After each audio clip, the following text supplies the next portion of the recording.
ಬೆಂಗಳೂರಿನಲ್ಲಿ ಮೆಟ್ರೋ ಸೇವೆ ಸ್ಥಗಿತ. ಮೆಜೆಸ್ಟಿಕ್ನಿಂದ ಶ್ರೀರಾಮ್ಪುರದವರೆಗೆ ಮೆಟ್ರೋ ಸೇವೆಯನ್ನು ಸ್ಥಗಿತಗೊಳಿಸಿರೋದು. ತಾತ್ಕಾಲಿಕವಾಗಿ ಮೆಟ್ರೋ ಸೇವೆಯನ್ನು ಬಂದ್ ಮಾಡಲಾಗಿದೆ. ಪವರ್ ಫೇಲ್ಯೂರ್ ಆಗಿರುವ ಹಿನ್ನೆಲೆ ಸದ್ಯಕ್ಕೆ ಮೆಟ್ರೋ ಸಂಚಾರದಲ್ಲಿ ಈ ರೀತಿ ವ್ಯತ್ಯಯ ಉಂಟಾಗ್ತಾ ಇದೆ. ಮೆಟ್ರೋ ಕಾರ್ಯಾಚರಣೆಯಲ್ಲಿ ಸಮಸ್ಯೆ ಆಗ್ತಾ ಇದೆ. ಈಗ ಬೆಂಗಳೂರಿನಲ್ಲಿ ಈ ರೀತಿ ಮೆಟ್ರೋ ಸೇವೆ ಸ್ಥಗಿತ ಆಗಿರೋದು ಸಹಜವಾಗಿ ಮೆಟ್ರೋ ಸವಾರಿಗೆ ಸ್ವಲ್ಪ ಸಮಸ್ಯೆಗೆ ಕಾರಣ ಆಗ್ತಾ ಇದೆ. ಮೆಜೆಸ್ಟಿಕ್ನಿಂದ ಶ್ರೀರಾಮ್ಪುರ ಮೆಟ್ರೋ ಸೇವೆ ಸ್ಟಾಪ್ ಆಗಿದೆ. ಇದು ತಾತ್ಕಾಲಿಕ ಬಂದಷ್ಟೇ. ಕಾರಣ ಪವರ್ ಫೇಲ್ಯೂರ್ ಆಗಿರುವ ಹಿನ್ನೆಲೆ ಸದ್ಯಕ್ಕೆ ಈ ವ್ಯತ್ಯಯ ಉಂಟಾಗಿದೆ. ಮತ್ತಷ್ಟು ಅಪ್ಡೇಟ್ಸ್ ಅನ್ನು ನೀಡ್ತಾರೆ ಪ್ರತಿನಿಧಿ ಧ್ರುವ. ಈಗ ವೀರೇಶ್ ಈ ಬಗ್ಗೆ ಮಾಹಿತಿಯನ್ನು ನೀಡ್ತಾರೆ. ವೀರೇಶ್, ಏನೆಲ್ಲ ಅಪ್ಡೇಟ್ಸ್ ಕೊಡ್ತೀರಿ ಈ ಬಗ್ಗೆ?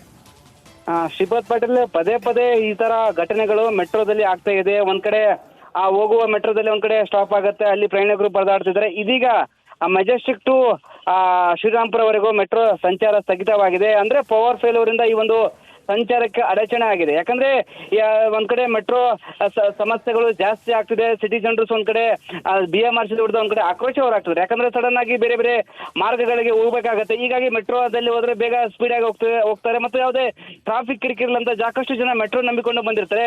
ಬಟ್ ಇದೀಗ ಈ ತರ ಸಮಸ್ಯೆಗಳು ಸಿಟಿಯಲ್ಲಿ ಜಾಸ್ತಿ ಆಗ್ತಿದ್ದಾವೆ.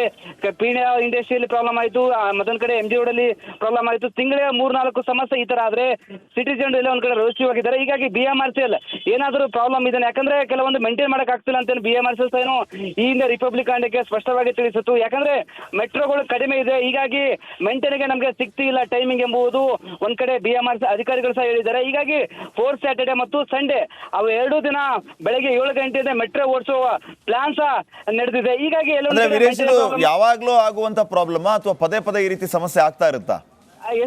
ತಿಂಗಳೇ 3-4 ಬಾರಿ ಈ ತರ ಪ್ರಾಬ್ಲಮ್ ಕಂಡು ಬರ್ತಿದೆ BMRC ಮೆಟ್ರೋದಲ್ಲಿ. ಹೀಗಾಗಿ ಪ್ರಯಾಣಿಕರು ಟ್ವಿಟರ್ ಅಲ್ಲಿ ಟ್ಯಾಗ್ ಮಾಡಿ ಒಂದ್ ಕಡೆ ಸರ್ಕಾರಕ್ಕೆ, ಒಂದ್ ಕಡೆ BMRCಗೆ ಒಂದ್ ಕಡೆ ಹೇಳುವ ಪ್ರಯತ್ನ ಮಾಡ್ತಾರೆ, ಆಕ್ರೋಶ ಹೊರಹಾಕೋ ಪ್ರಯತ್ನ ಮಾಡ್ತಾರೆ.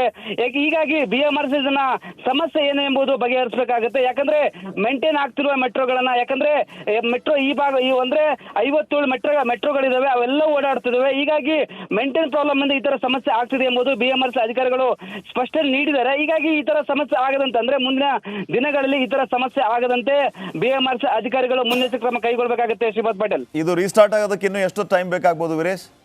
ಶ್ರೀಪಾದ್ ಪಾಟೀಲ್, ಇನ್ನೊಂದು ಸ್ವಲ್ಪ ಟೈಮ್ ಬೇಕಾಗುತ್ತೆ. ಯಾಕಂದ್ರೆ ಪವರ್ ಫೇಲರ್ ಆಗಿದೆ. ಅದು ಯಾಕೆ ಆಯ್ತು, ಏನೇ ಇಲ್ಲ ಎಂಬುದು BMRC ಅಧಿಕಾರಿಗಳು ಪರಿಶೀಲನೆ ಮಾಡ್ತಿದ್ದಾರೆ. ಇದೀಗ ಮಾಧ್ಯಮ ಪ್ರಕಟಣೆ ಅವರೇ ಸಹ ಹೊರಡಿಸ್ತಾರೆ ಯಾವಾಗ ಸ್ಟಾರ್ಟ್ ಆಗತ್ತಂತೆ. ಬಟ್ ಇದುವರೆಗೂ BMRC ಯಾವ ರೀತಿಯ ಮಾಹಿತಿ ನೀಡಿಲ್ಲ. ಶ್ರೀಪಾದ್ ಪಾಟೀಲ್, ಯಾವಾಗಲೂ ಇದೇ ಲೈನಲ್ಲಿ ತುಂಬಾ ಪ್ರಾಬ್ಲಮ್ ಆಗುತ್ತೆ ಅಂತ ಕೇಳ್ಪಟ್ವಿ ನಾವು.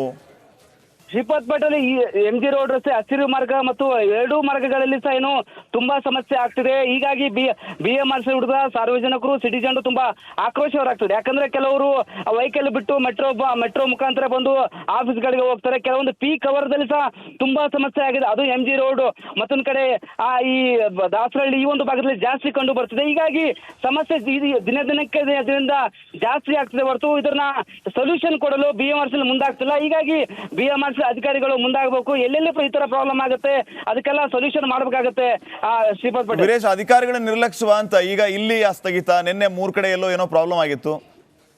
ಒಂದ್ ಕಡೆ ಅಧಿಕಾರಿಗಳ ನಿರ್ಲಕ್ಷ್ಯ ಎಂಬುದು ಸ್ಪಷ್ಟವಾಗಿ ಗೊತ್ತಾಗುತ್ತೆ ಶ್ರೀಪಾದ್ ಪಾಟೀಲ್. ಯಾಕಂದ್ರೆ ಅವ್ರು ಹೇಳೋ ಪ್ರಕಾರ ನಮ್ಗೆ ಮೇಂಟೈನ್ ಸಿಗ್ತಿಲ್ಲ ಗಾಡಿಗಳು. ಯಾಕಂದ್ರೆ 57 ಮೆಟ್ರೋ ರೈಲ್ಗಳಿದಾವೆ, ನಮ್ಗೆ ಮೇಂಟೈನ್ ಸಿಗ್ತಿಲ್ಲ. ಹೀಗಾಗಿ ನಾವು 4th Saturday, 2nd Saturday, Sunday ದಿನ 7 ಗಂಟೆಗೆ ನಾವು ಆರಂಭ ಮಾಡ್ಬೇಕಂತ ಮಾಹಿತಿಗಾಗಿ.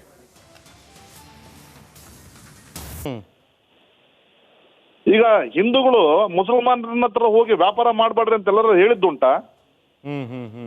ಇವತ್ತು ಅಂಜನಾದ್ರಿ ಕೆಳಗಡೆನೆ ಕಾಯಿ ಮಾರೋರು ಮುಸಲ್ಮಾನರು ಇದಾರ್ರಿ. ಇವತ್ತು ಆಂಜನೇಯನ ಹೆಸರಲ್ಲಿ ಇಡೀ ಗಂಗಾವತಿ ಕ್ಷೇತ್ರ ಊಟ ಮಾಡ್ತಾ ಇದೆ. ಅಲ್ಲ, ಈಗ ನನ್ನ ಪ್ರಶ್ನೆ ಇಷ್ಟ ಆಗಿದೆ ಸಂತೋಷ್ ಅವರೇ. ನೋಡಿ, ಈಗ ಅದೆಲ್ಲವೂ ಕೂಡ ಓಕೆ. ಬೇರೆ ಯಾವುದೇ ಧಾರ್ಮಿಕ ಕ್ಷೇತ್ರಗಳಲ್ಲಿ ಈ ವಿಚಾರ ಪ್ರಸ್ತಾಪ ಆಗೋದಾಗ್ಲಿ, ಈ ತರ ಹೋಗಿ ಮನವಿ ಮಾಡ್ಕೊಳ್ಳೋದಾಗ್ಲಿ ಆಗ್ತಾ ಇರ್ಲಿಲ್ಲ.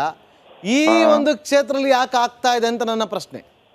ಸರ್, ಈಗ ಹನುಮನಿಗೆ ಬೇಕಾದಂತ ಚಿನ್ನಗಳನ್ನೇ ಹಾಕ್ಬೋದು ಹೊರತು ಬೇರೆ ಚಿನ್ನಗಳನ್ನ ಹಾಕಕ್ ಸಾಧ್ಯ ಇಲ್ಲ. ಇದು ಬಂದಂತ ಭಕ್ತರಲ್ಲಿ ಶ್ರದ್ಧಾ ಮನೋಭಾವನೆಯನ್ನ ಬೆಳೆಸ್ಲಿಕ್ಕೆ ಹಾಕ್ತಕ್ಕಂಥ ಚಿನ್ನಗಳು ಇದೆಲ್ಲ ಸಾಮಾನ್ಯ ಇದೆ. ತಮ್ಗೆಲ್ಲ ಗೊತ್ತಿತ್ತು, ತಾವೆಲ್ಲ ಊರನ್ನ ಅಡ್ಡಾಡಿದ್ರಿ. ತಾವ್ ಇನ್ನೊಂದ್ಸರಿ ಚಿತ್ರೀಕರಿಸ್ರಿ, ಬೇರೆ ಬೇರೆ ಧಾರ್ಮಿಕ ಕ್ಷೇತ್ರಗಳಲ್ಲಿ ಯಾವ್ಯಾವ ರೀತಿ ಚಿಹ್ನೆ ಹಾಕಿದಾರೆ ಅಂತೇಳಿ ತಾವು ತಿಳಿ ಹೇಳ್ಬೇಕು. ತಾವು ತಿಳಿದಂತವ್ರು ಇಂಥ ಸಂಘಟನೆಗಳ ತಮ್ಮ ಚಾನಲ್ ಮೂಲಕ ತಿಳಿ ಹೇಳ್ಬೇಕು, ತಾವು ಈ ರೀತಿ ಮಾಡ್ಕೂಡುದು ಅಂತೇಳಿ. ಆ ಸಂಘಟನೆಯ ರಾಜ್ಯಾಧ್ಯಕ್ಷರು ರಾಷ್ಟ್ರಾಧ್ಯಕ್ಷನ ಕರೆಸಿ ಪ್ರಶ್ನೆ ಮಾಡ್ರಿ ಅವ್ರಿಗೆ. ಈ ರೀತಿಯ ಕೋಮು ಗಲಭೆಯನ್ನ ಸೃಷ್ಟಿ ಮಾಡ್ತಕ್ಕಂಥದ್ದು, ಜನರಿಗೆ ತಪ್ಪು ತಿಳುವಳಿಕೆ ಹೇಳ್ತಕ್ಕಂಥದ್ದು ಬಹಳ ದೊಡ್ಡ ಅಪರಾಧ ಇದು. ಸರ್, ಈಗ ಅವ್ರು ಕೇಳ್ತಾ ಇರೋದು ದೇವಸ್ಥಾನ ಇದೆ, ದೇವಸ್ಥಾನದ ಆವರಣದ ಸುತ್ತಮುತ್ತ ಹಾಕೊಂಡ್ಲಿ, ಸಾರ್ವಜನಿಕ ರಸ್ತೆಯಲ್ಲಿ ಯಾಕೆ ಹಾಕ್ಬೇಕು ಅಂತ ಅವ್ರು ಪ್ರಶ್ನೆ ಮಾಡ್ತಿರೋದು. ಸರ್, ಕಿಷ್ಕಿಂಧ ಕ್ಷೇತ್ರ ಅಂದ್ರೆ ಇಡೀ ಕರ್ನಾಟಕ ಬರ್ತದೆ, ಇಡೀ ಕರ್ನಾಟಕಕ್ಕೆ ಹಾಕ್ಬೇಕಾಗತ್ತ ನಾವು ನಾಮ. ಈಗ ಇಡೀ ಕರ್ನಾಟಕ ಕಿಷ್ಕಿಂಧ ಕ್ಷೇತ್ರ, ಪ್ರತಿ ಊರು ಕಿಷ್ಕಿಂಧ ಕ್ಷೇತ್ರದ ಅಡಿಯಲ್ಲಿ ಬರುತ್ತೆ. ಯಾವ ಊರು ಏನು ಅನ್ಲಾರ್ದು ಎಲ್ಲ ಕಡೆ ನಾಮ ಹಾಕ್ಬೇಕಾಗತ್ತೆ ಇನ್ಮೇಲೆ ನಾವು ಈಗ ಪ್ರಶ್ನೆ ಮಾಡಿದ್ರೆ. ಅಲ್ಲ, ಈಗ ಮಾಡೋರಲ್ಲ, ಪ್ರಶ್ನೆ ಮಾಡೋರಲ್ಲ. ಅದ ಪ್ರಶ್ನೆ ಮಾಡಿದ್ರೆ ಇನ್ಮೇಲೆ ಹಾಕಕ್ ಶುರು ಮಾಡ್ತೀವಿ ನಾವೆಲ್ಲ ಕಡೆ.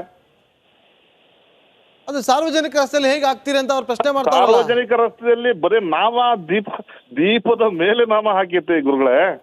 ಈಗ ನೀವ್ ಹೇಳ್ತಾ ಇದ್ದೀರಿ ಸಂತೋಷ್ ಅವರೇ, ಅಂಜನಾದ್ರಿ ಬೆಟ್ಟಕ್ಕೆ 100 ಜನ ಭಕ್ತಾದಿಗಳು ಬಂದ್ರೆ ಅದರಲ್ಲಿ 85 ಜನ ಹಿಂದೂಗಳು ಇರ್ತಾರೆ, 15 ಜನ 1000 ಜನ ಹಿಂದೂಗಳು ಬಂದ್ರೆ 10 ಜನ ಮುಸಲ್ಮಾನರು ಬರ್ತಾರೆ. ಅವ್ರದ್ದು ಧಾರ್ಮಿಕ ಒಂದು ಸಂಕೇತವನ್ನ ಹಾಕಿ ಅಂತ ಅವ್ರು ಹೇಳ್ತಾರೆ. ಈಗ ಅಲ್ರಿ, ಹನುಮಪ್ಪನ ಸಂಕೇತ ಹಾಕೋದು ಇದು ಏನೋ ಏನಂತಾರೆ, ಇದಕ್ಕೊಂದು ಲಾಜಿಕಲ್ ರೀಸನಿಂಗ್ ಇರುತ್ತೆ. ಹನುಮಪ್ಪ ಯಾವ ನಾಮ ಹಾಕುವಂತಾನೆ ಆ ನಾಮವನ್ನು ಹಾಕ್ಬೇಕು. ಆ ನಾಮನೇ ಹಾಕಿದ್ದು. ನೀವು ಹನುಮಪ್ಪನಲ್ಲಿ ನಾಮ ನೋಡ್ರಿ, ನೀವು ದೇವಸ್ಥಾನಗಳಿಗೆ ಹೋಗಿ ಯಾವ ರೀತಿ ನಾಮ ಹಾಕೊಂಡಿರ್ತಾನ ಅಂತೇಳಿ ಅದೇ ನಾಮವನ್ನು ನಾವಿಲ್ಲಿ ಅಳವಡಿಸಿದೀವಿ. ಯಾವಾಗ ಅಳವಡಿಸಿದ್ದೆ? ಯಾವಾಗ ಇದು ಸಂತೋಷ್ ಅವರೇ? ಇದು ಕಳೆದ 20 ದಿವಸದಿಂದ ಆಗಿದೆ. 20 ದಿವಸದಿಂದ ಆಗಿರೋದು ಅಂದ್ರೆ ಇದು ರಾಜ್ಯ ಸರ್ಕಾರದಿಂದ ಆಗಿರೋದಾ? ಇದಕ್ಕೆಲ್ಲ ಅನುದಾನ ರಾಜ್ಯ ಸರ್ಕಾರದಿಂದ ಆಗಿರೋದು. ಏನಾಗುತ್ತೆ, ವರ್ಷಕ್ಕೆ 2 ಸಾರಿ ಲಕ್ಷಗಟ್ಟಲೆ ಜನ ಹನುಮನನ್ನ ದರ್ಶನ ಮಾಡ್ಲಿಕ್ಕೆ ಪಾದಯಾತ್ರೆ ಮೂಲಕ ಬರ್ತಾರೆ. ಈ ಗಂಗಾವತಿಯಿಂದ ಅಂಜನಾದ್ರಿಯ ರಸ್ತೆ ಉದ್ದಕ್ಕೂ ಲೈಟಿನ ವ್ಯವಸ್ಥೆ ಇರಲಿಲ್ಲ. ಇದನ್ನ ಅರ್ಥಕೊಂಡು ಮಾನ್ಯ ಶಾಸಕರಾದಂತ ಗಾಲಿ ಜನಾರ್ದನ್ ರೆಡ್ಡಿ ಅವರು ಬರ್ತಕ್ಕಂತ ಯಾತ್ರಿಕರಿಗೆ ಅನುಕೂಲವಾಗಬೇಕು, ದೀಪದ ವ್ಯವಸ್ಥೆ ಆಗ್ಬೇಕಂತೇಳಿ ಆ ದೀಪದ ಕಂಬಗಳನ್ನ ಗಂಗಾವತಿಯಿಂದ ಅಂಜನಾದ್ರಿವರೆಗೂ ಹಾಕ್ತಾ ಇದ್ದಾರೆ. ಓಕೆ, ಈಗ ಸಂತೋಷ್ ಅವರೇ ಈಗ ನೋಡಿ, ಅಲ್ಲಿ ದೀಪದ ವ್ಯವಸ್ಥೆ ಇರ್ಲಿಲ್ಲ ಅಂತೇಳಿ ಈಗ ದೀಪದ ವ್ಯವಸ್ಥೆಗಳನ್ನ ಮಾಡಿದ್ದಾರೆ. ಈಗ ಕತ್ಲು ಅಂತ ಬಂದಾಗ ಬೆಳಕು ಕೊಡುವಂತ ದೀಪ ಗೊತ್ತಿರುತ್ತಾ ಯಾವ ಸಂಕೇತ ಸೂಚಿಸ್ತಾ ಇದೆ ಅಂತೇಳಿ, ಯಾವ ಧರ್ಮದ ವಿಚಾರವಾಗಿ ಸೂಚಿಸ್ತಾ ಇದೆ ಅಂತೇಳಿ? ನಾವು ದೀಪಕ್ ಪ್ರಶ್ನೆ ಮಾಡ್ತಾ ಇಲ್ಲ, ನಾವೇನ್ ದೀಪದ ಕಂಬದಲ್ಲೇ ಈಗ ಒಂದು ಆ ಸಂಕೇತಗಳನ್ನ ಸೂಚನೆ ಮಾಡಿದಾರಲ್ಲ. ಹೌದು. ಅಂದ್ರೆ ಧಾರ್ಮಿಕ ಕ್ಷೇತ್ರದಲ್ಲಿ ಮಾಡೋದು ಸಹಜ ಅಲ್ಲ. ಬಂದಂತ ಭಕ್ತರಲ್ಲಿ ಆ ಶ್ರದ್ಧಾ ಮನೋಭಾವನೆ ಹೆಚ್ಚಾಗ್ಲಿ ಅಂತೇಳಿ ಈ ರೀತಿ ಚಿಹ್ನೆಗಳನ್ನ ಹಾಕ್ತಾರೆ, ಭಜನೆಗಳನ್ನ ಹಾಕ್ತಾರೆ, ಕೀರ್ತನೆಗಳನ್ನ ಹಾಕ್ತಾರೆ. ಇದು ಹೊಸ ಪ್ರಶ್ನೆ ಆಯ್ತಲ್ಲ. Okay, thank you. Okay Santosh ಅವರೇ, ಥ್ಯಾಂಕ್ ಯು ನಮ್ಮೊಂದಿಗೆ ಮಾತಾಡಿದಕ್ಕೆ ಇಷ್ಟೊತ್ತವರೆಗೂ.